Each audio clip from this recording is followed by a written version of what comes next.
Mariam Dembélé porte fièrement quelques-uns des tubes qui composent la gamme de ses produits dont elle seule a le secret de fabrication. Ça, c'est les jets de douche que j'avais. Elle devait venir récupérer. J'étais en train de faire les photos dans la chambre. Ça, c'est le colis qui doit voyager. Et la pesée, là, vous allez faire ça à quel moment? On n'a pas encore fini. Ok. Et quand tu as servi, là, tu as mis les savons pour le visage? D'accord, merci. Sur ces photos, Mariam, 17 ans en arrière, le teint plus foncé qu'aujourd'hui. Ça, c'était moi avant. Après encore, ça, c'était moi. Toujours dans le cosmétique avec les produits derrière. C'est des bons souvenirs. Et ça, c'est moi avec le tcha aujourd'hui. C'est moi avec le tcha. Vous êtes transformé? Oui, je me suis transformée. C'est joli. Mariam s'est éclairci la peau. Elle a fait ce qu'on appelle communément le tcha, le tchatcho, la dépigmentation. Je suis devenue chimiste parce que j'avais des problèmes d'allergie. Et j'avais souvent des gros boutons sur le visage. Je faisais des acnés, pas possible. C'était comme des furoncles sur le visage. Et comme ça, je partais à l'hôpital, je ne trouvais pas de solution. J'ai commencé tout doucement, il y a 17 ans et par là, à faire des petits trucs, commencer un peu. Et après, quand mon visage prenait, les gens me disaient « Ah, ton teint là, ça devient bien marron et tout et tout. » Et j'ai commencé un peu Chimiste comme ça, improvisé, installé dans un laboratoire, lui aussi improvisé, son salon. Qu'est-ce que tu dois livrer, visage, quoi? Je dois livrer une pommade. Pommade hydratant. Ok. Il faut ouvrir une boîte là-bas. Ouvrir une boîte orangée. Elle est un peu dosée, quoi, parce qu'elle a un mariage. Un peu dosée.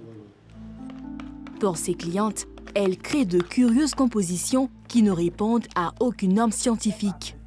Tu ne l'as pas demandé. Parce qu'il y a d'autres qui ne supportent pas le citron et tout ça. Donne-moi le sérum déjà. Donne-moi le sérum. Quelques millilitres de sérum et encore un autre ingrédient. Je vais mettre un peu de vitamine là-dedans. Et pourquoi la vitamine? C'est pour nourrir la peau et la protéger. Mais comment vous vous fournissez en vitamine? On se fournit en vitamine directement avec des chimistes. Des mélanges pour obtenir des crèmes de corps, pommades hydratantes, gel douche et d'autres produits pour très souvent éclaircir la peau. Ça, c'est du champignon. C'est du champignon japonais. On appelle ça la poudre de kojing. Ça fait des merveilles. Ça éclaircit, ça répare les peaux et ça aide beaucoup. Du rose bonbon à l'oranger. Toutes les teintes sont utilisées dans l'unique but de séduire la clientèle. Mais impossible de savoir ce que contiennent réellement ces produits. Pouvez-vous nous dire exactement la teneur de ce produit que vous venez de faire? Le produit que je viens de faire, au-delà de l'aspect chimique, elle va aider la personne à avoir une peau saine, propre et nette. Quand une femme est claire, on dit qu'elle est belle. Mais il ne faut pas oublier les effets secondaires. C'est pour ça que vous avez vu là, il y a des moments où je suis très claire. Quand j'ai une cérémonie, moi-même je me nettoie. Je deviens bien claire et propre. Tout le monde me connaît sur Facebook. Miss Dem Dambélé, Miss Dem Rinçage. Mais quand j'ai fini, que j'ai rien à faire, c'est une surprise, vous avez me faire. Je reste dans ma cadence du teint marron. Voilà, propre. Je reste dans cette cadence. Le tcha, ça donne gourmet. Parce que quand le tcha va te gâter la peau, tu vas te promener chez tous les dermatos de l'Afrique et tu ne trouveras pas la solution.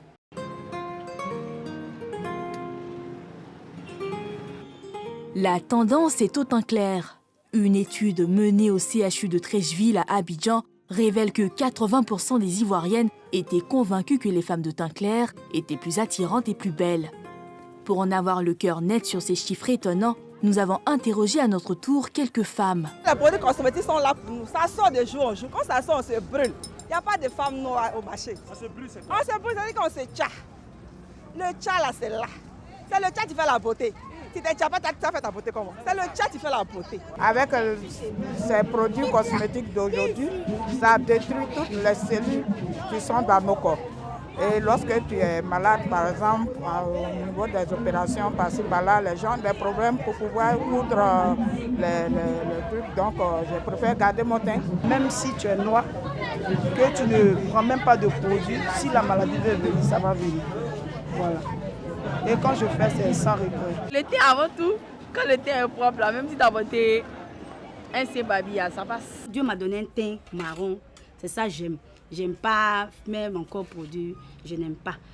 Pour les pro-dépigmentation, s'attirer le regard et la convoitise est l'argument principal à la base de cette ruée vers le tcha.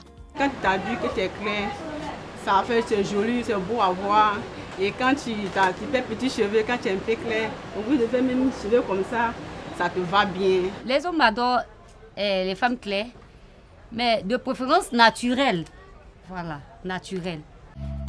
Et quand les hommes se prononcent sur ce colorisme, les avis sont partagés. Moi, c'est la femme claire. Parce que vraiment, les femmes claires, elles sont beaucoup attirantes. Et puis, c'est la lumière.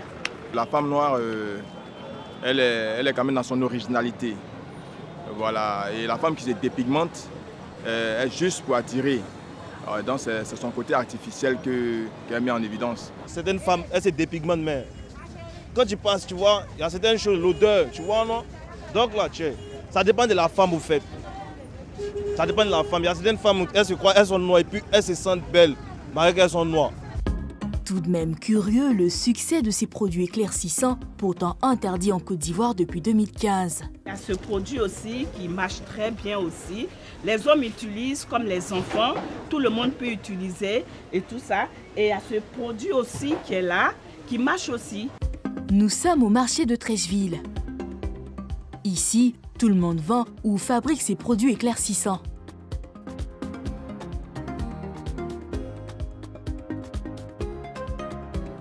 On voyait le pot de savon là, la dame m'a recommandé au moins 3 ou 4 là. Voilà. C'est ici qu'Olawinka officie. Ces savons éclaircissants sont les produits à succès du magasin. Ça c'est le teint, qu'on appelle ça le teint marron, qui est le teint diamant, qui donne vraiment un teint souple et bien naturel. Il y a ceux qui ont les teints, genre les teints américains, qui vont avoir un teint américain, en tout cas qui donne vraiment un teint propre. Maintenant ça c'est le savon qu'on appelle le teint transparent. C'est-à-dire? Ça c'est à base de lait. En tout cas qui donne vraiment un teint bien transparent. Ceux qui vont avoir un teint genre blanche, genre comme les blanches, les Libanais. Là. Pour avoir un teint bien transparent, pour être bien clair, sans pommade. Ça, c'est ce savon-là qui donne ça. Ça veut dire un teint où on se dépigmente Voilà, qui donne vraiment, qu'elle ne veut pas de pommade, rien de chichi sur la peau, elle n'a qu'à se laver avec ce savon qui est très naturel. Un discours marketing qui marche. Mais quels sont les risques de l'utilisation de ces produits qui contiennent très souvent des composants toxiques et dangereux pour la peau, tels que l'hydroquinone ou encore le mercure? Pour en savoir plus, nous avons rendez-vous avec le Dr Goli.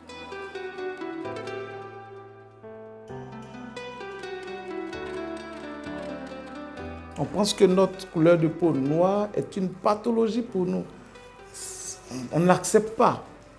On ne l'accepte pas et on va jusqu'à utiliser de l'acide sur la peau, espérant qu'on puisse enlever cette couche de noir qu'il y a sur notre peau. À cela, il faut ajouter les risques d'infections virales, parasitaires, bactériennes et dans certains cas, la stérilité. La peau devient fragile et on est plus sujette à faire des infections cutanées dans des dermos, hypodermiques bactériennes. D'accord? Et donc, en dehors des complications infectieuses, il peut y avoir des complications métaboliques. Donc, la dépigmentation volontaire, en fonction des produits qu'on va utiliser, on pourrait être diabétique, on pourrait être hypertendu, on pourrait avoir une mauvaise répartition de la graisse dans tout le corps. En voulant se changer la peau, on arrive à être stérile, que ce soit temporaire ou permanent, mais il y a eu au départ l'acte de se dépigmenter. C'est tout de même cher payé, cette obsession pour la peau claire. Notre rencontre avec le professeur Ténin Diabaté Touré, éminente sociologue, va nous éclairer davantage. Colonisation, mythologie, mondialisation, médias, tous incriminés. Nous sommes dans une société de mensonges qui rejoint la peau qu'on décolore. Il y a les mutations profondes liées à l'économie, liées à la globalisation de cette économie, liées aussi aux mutations socio-économiques qui mettent en exergue la publicité, la communication, le monde des affaires, le business. Donc du coup, tout ce qui est esthétique sera lié à ce qui est beau, ce qui est esthétique, ce qui est clair. En rupture totale avec le passé colonial qui les a longtemps desservis, des femmes, fières de leur peau ébène, ont décidé d'en faire la promotion. Bonjour, je suis Jasmine Gras, étudiante en journalisme et Miss Noire et Belle 2019. Entrez. Il y a un an que Yasmine Gras a été élue Miss Noire et Belle, un concours de beauté qui magnifie la peau noire.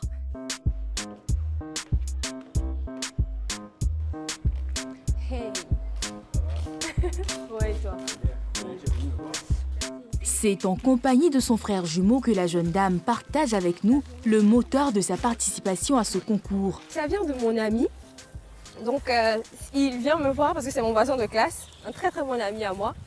Et il me montre en fait l'affiche sur son téléphone et puis il me dit « Mais attends, il faut que tu participes ». Je dis « Non, si c'est d'autres histoires de Miss là, je suis pas dedans ». Il dit « Non, que c'est un concours qui parle de la femme noire, qui valorise le teint noir ».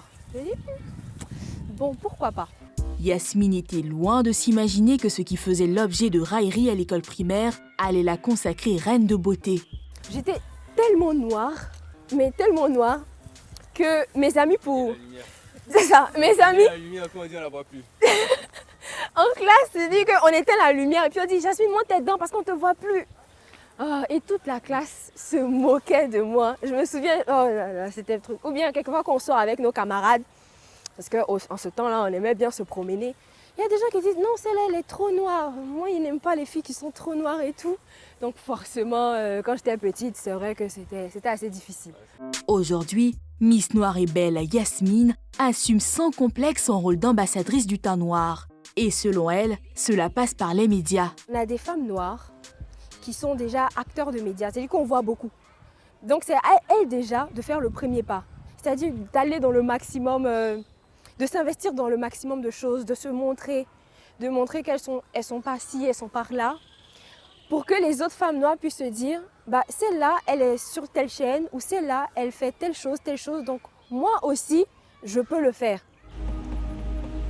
L'obsession d'avoir une peau claire à tout prix provoque un tel engouement que la dépigmentation n'est plus un phénomène de société, mais un vrai problème de santé publique. L'industrie mondiale de la dépigmentation devrait peser 8,9 milliards de dollars d'ici 2027.